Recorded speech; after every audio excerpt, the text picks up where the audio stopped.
জামালপুর জেলা বাংলাদেশের ময়মনসিংহ বিভাগে অবস্থিত একটি প্রশাসনিক জেলা। এটি ১৯৭৮ সালে ময়মনসিংহ জেলা থেকে বিভক্ত হয়ে স্বতন্ত্র জেলা হিসেবে প্রতিষ্ঠিত হয়।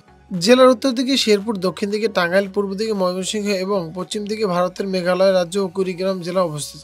জামালপুর জেলার ট্রেন যোগাযোগ ব্যবস্থা বাংলাদেশের অন্যতম গুরুত্বপূর্ণ রেল সংযোগগুলোর মধ্যে একটি। জামালপুর স্টেশন ময়মনসিংহ রেলপথের একটি প্রধান স্টেশন, যা রাজধানী ঢাকা এবং দেশের উত্তরাঞ্চলের সঙ্গে সংযুক্ত। এখান থেকে আন্তনগর মেইল ও কমিউটার ট্রেন চলাচল করে। ঢাকা জামালপুর রুটে তিস্তা এক্সপ্রেস, ব্রহ্মপুত্র এক্সপ্রেস এবং জামালপুর এক্সপ্রেস অন্যতম জনপ্রিয় আন্তনগর ট্রেন।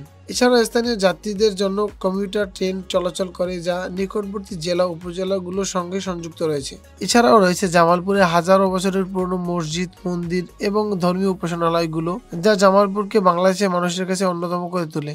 জামালপুর জেলার মানুষের জীবনযাপন ও দৈনন্দিন জীবন ব্যবস্থা অন্য জেলার মানুষের থেকে একটু আলাদা। এখানে শিক্ষিতের হার বলতে গেলে অন্যান্য জেলার থেকে একটু কম বলা যায়, তবে কিছু কিছু জায়গায় এদের জীবনযাপনের মান প্রাচীন আমলের সেই মানুষদের মতো রয়েছে। বর্তমান সময় এসেও তারা মালামাল বহন করার জন্য ঘোড়ার গাড়ি ব্যবহার করে থাকেন। সভ্যতার পরিবর্তনের কারণে তারা বর্তমানে এখন বিভিন্ন ধরনের ইলেকট্রিক গাড়ি, অটো অথবা সিএনজি বা বিভিন্ন ধরনের যানবাহনও ব্যবহার করে থাকেন। জামালপুরে রয়েছে সুন্দর এবং নিদর্শনকৃত জায়গা, যা এই জামালপুরকে তুলে ধরে বাঙালির কাছে। এখানে রয়েছে আন্তর্জাতিক স্টেডিয়াম থেকে শুরু করে সকল শিক্ষা ব্যবস্থা, এবং এখানকার শিক্ষা ব্যবস্থা, স্কুল, কলেজ, মাদ্রাসা এবং এখানকার প্রশাসনিক যে সিস্টেম রয়েছে সেটা অন্যান্য জেলার মতোই স্বাভাবিক রয়েছে।